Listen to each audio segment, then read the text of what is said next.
All over the world, there are ghost stories, and Trinidad is no exception.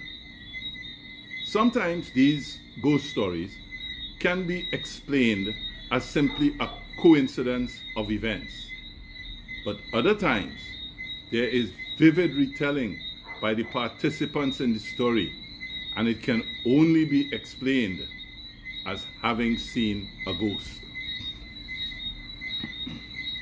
Many years ago, when I was producing my CD, Discovering the Birds of Trinidad and Tobago, I was in Cumana, Toco, and I saw a flock of yellow-rumped caciques flying overhead. And I had wanted to photograph those birds for the CD. So I proceeded to follow the flight of the birds. And the track that I was on headed into a cemetery. And I noticed that the birds were nesting in a large tree in the cemetery. So I continued walking into the cemetery. And as I got closer to the tree, I observed a large open grave with smoke rising from the grave. And then I heard a voice say, "What you doing here?" And I froze. And then the voice said again, "What you doing here?" And my feet just refused to move. I could not move. And then I saw a large man clad in African gown with beads around his neck rising from the grave. And my heart started to beat so fast I thought it would burst out of my chest. And the man said, "Come here." And my feet just automatically began to move me to the man. As I got closer, I looked down in the grave and I saw another man lying in the grave and a bowl, a brass bowl with the smoke rising. And my brain said, "Brian, you better start talking now. Otherwise, you may probably end up in that grave." So I began to explain about the pictures that I was taking and why I was taking those pictures. And the man said, "I thought that those birds change shape every evening." And then I realized what was happening. And so I explained that he was mistaking those birds for cornbirds. That the cornbird and the yellow-rumped cacique looked very similar, but they were different birds. And the difference was mainly in the length of the tail. Then the man said, "You better get out of here." I took off back down the track as fast as I could go, heading straight back to the place where I was staying. Next morning, early the next morning, I headed to the bar in Cumana Village Junction. And as I entered the bar, there was the man in the African gown saying, "My friend, come, let me buy you a drink." And my brain said, "No, no, no. Ghosts do not appear in the daytime." As to what he was doing in the grave, I never did find out.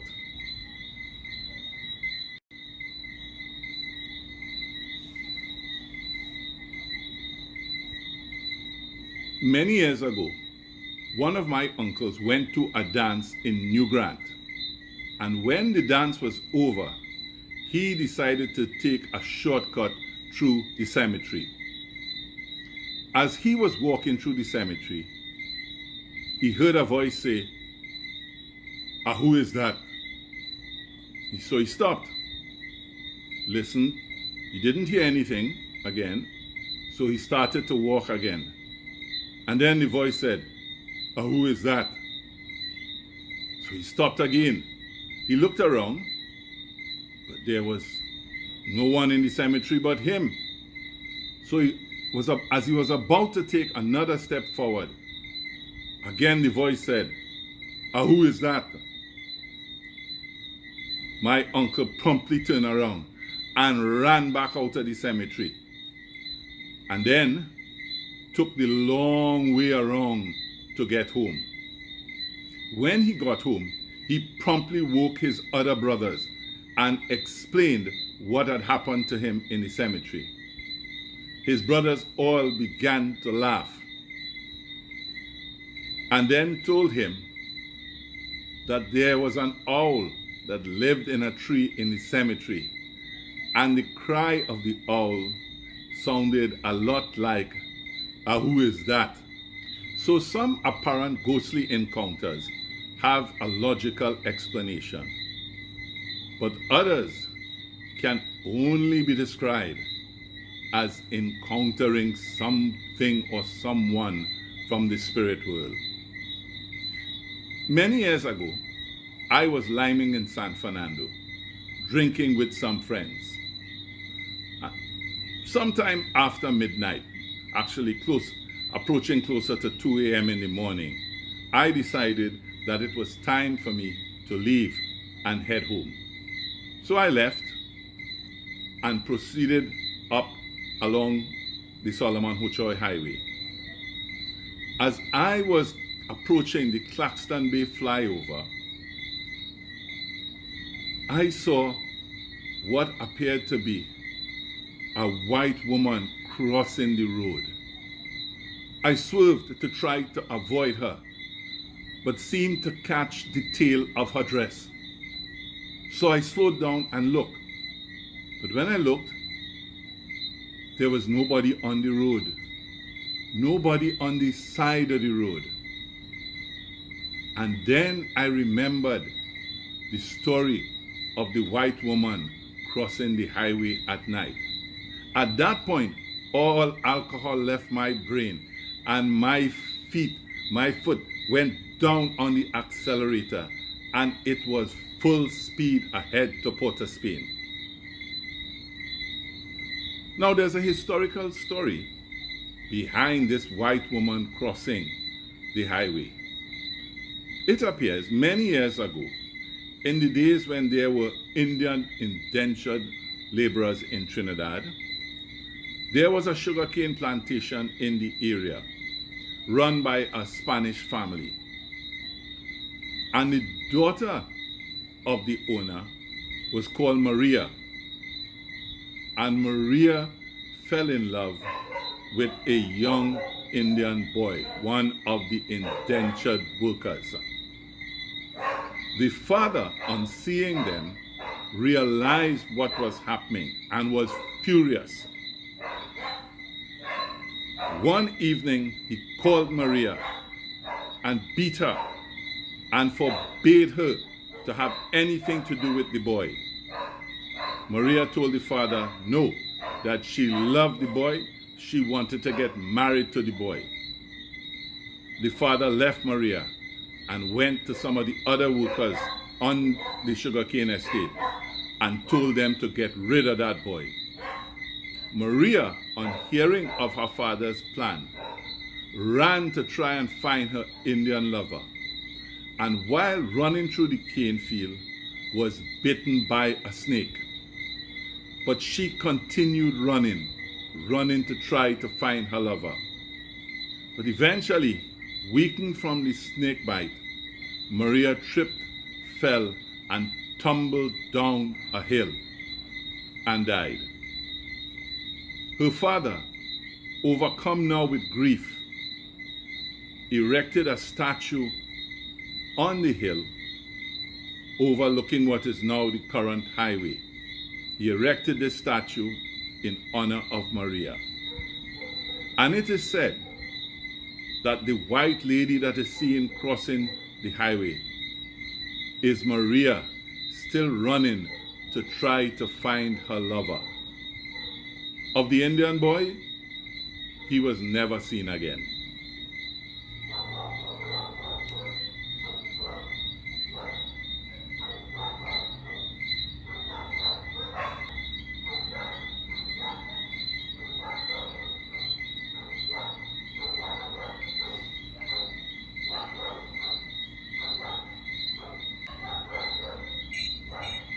If you liked this video, please hit the like button and share the video.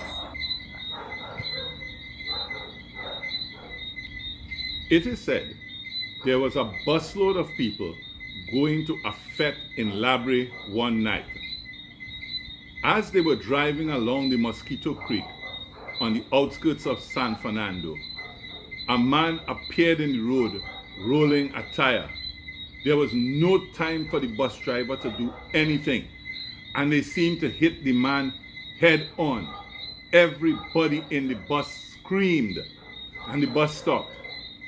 But when they looked, there was nobody on the road or on the side of the road. Another time, there was a man called Patrick who had been out drinking with his friends. And sometime around midnight, Patrick decided it was time for him to go home. As Patrick was driving along the Mosquito Creek, he saw a man rolling a tire along the road. So Patrick stopped and he said to the man, "Well, partner, it looks like you have a flat tire. I don't mind helping you change the tire.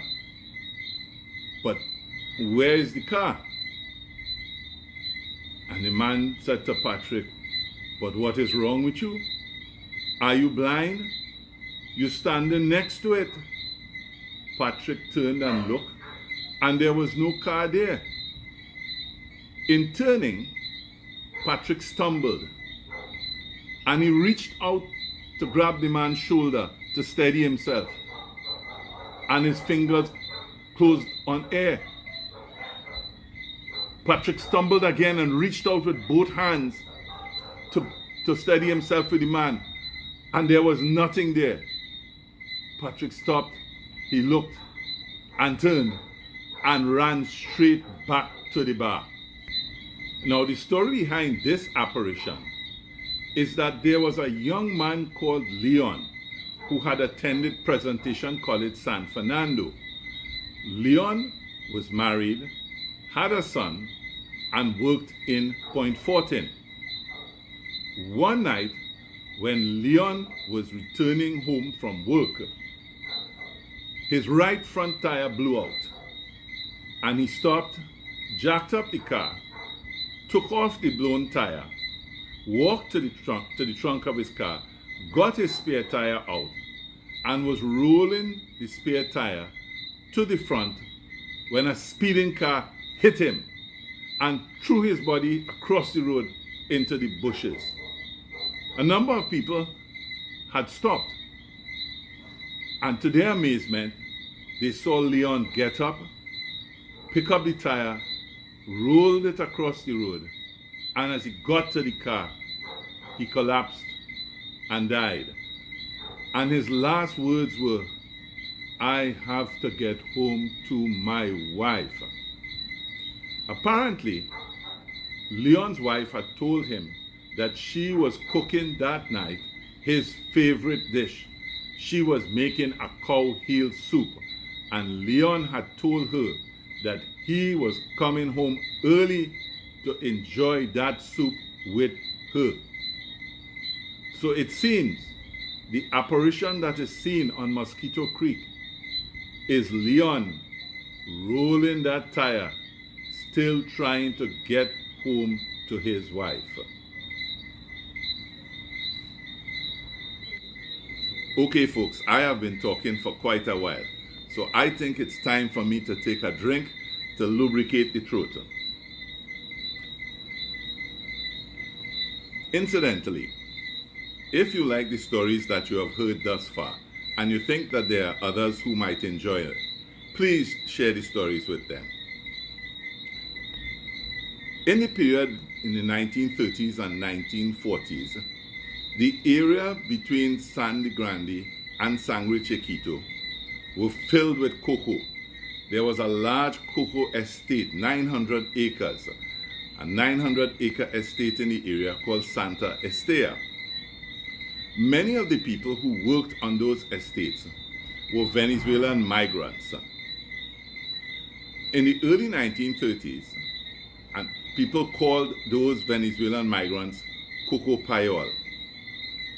And the overseer on the Santa Estea estate was a Coco Payol, who on his days off, liked to drink rum. So one evening, he left the estate and went off to drink rum. That night, after drinking rum, he saddled his horse, climbed aboard, and also picked up and put on the horse a 50-pound bag of sugar and started on his way back to the estate. Now in those days, the road from Sangre Grande to Sangre Chiquito was a very lonely area, with several streams crossing the road and little wooden bridges over those streams. As the overseer on his horse was crossing one of the streams, the horse lost its footing, and the horse, the overseer, and the bag of sugar fell into the river. The horse and the overseer died. And after that, people began calling that particular bridge Sugarman Bridge. Over time, people began reporting ghostly sightings in the vicinity of the bridge. In the 1940s, there was another Venezuelan migrant who was living and working on the Santa Estea estate, and he was called Alvarez. Alvarez said that he did not believe in ghosts, that these things were the imagination of superstitious people. Now, Alvarez was a parrandero. He played the guitar in a parang band. And, as is typical with parang bands, at Christmas time, they would go house to house singing parang for the inhabitants of the various houses. So one night, Alvarez was in Sangre Grande with his parang band. And somewhere around midnight, he decided, okay, it's time for him to head back to the estate. So he left Sangre Grande, walking to Sangre Chiquito. And he had to go through that lonely, lonely road. As he was approaching Sugarman Bridge, he heard the sound of a horse footsteps, the hooves of a horse on the road. And as he looked, all he could make out was a sort of hazy shape in the distance. But the sound of the hoofs kept getting louder and louder and louder as he approached the bridge, until there was the horse with a rider towering over him. Alvarez turned and ran and continued running until he reached another bridge that was called Transport Bridge. As he was running to the bridge, he saw a man leaning against the bridge, and his confidence returned. And as his confidence returned, he slowed from a run into a walk. When he got to the bridge, he explained to the man what had happened to him at the other bridge. When he was finished the story, the man said to Alvarez, "It looks like you're a parrandero. That's a nice guitar that you have. Can I see it?" So Alvarez gave his guitar to the man. And the man took the guitar and he began to play. And it was the sweetest music Alvarez had ever heard. So when the man was finished playing, Alvarez told him how sweet that music was. And the man replied, "Nah, I can't play so good again. But when I was alive, I could have played 10 times better." And poof! The man disappeared and the guitar fell to the ground. Alvarez began to run, and he ran and he ran and he ran until he reached the Sangre Grande at the last house that he had been paranging with his friends. I hope you enjoyed these stories. And if you want to see more of such stories or of events in Trinidad, select one of the videos that is appearing on your screen now.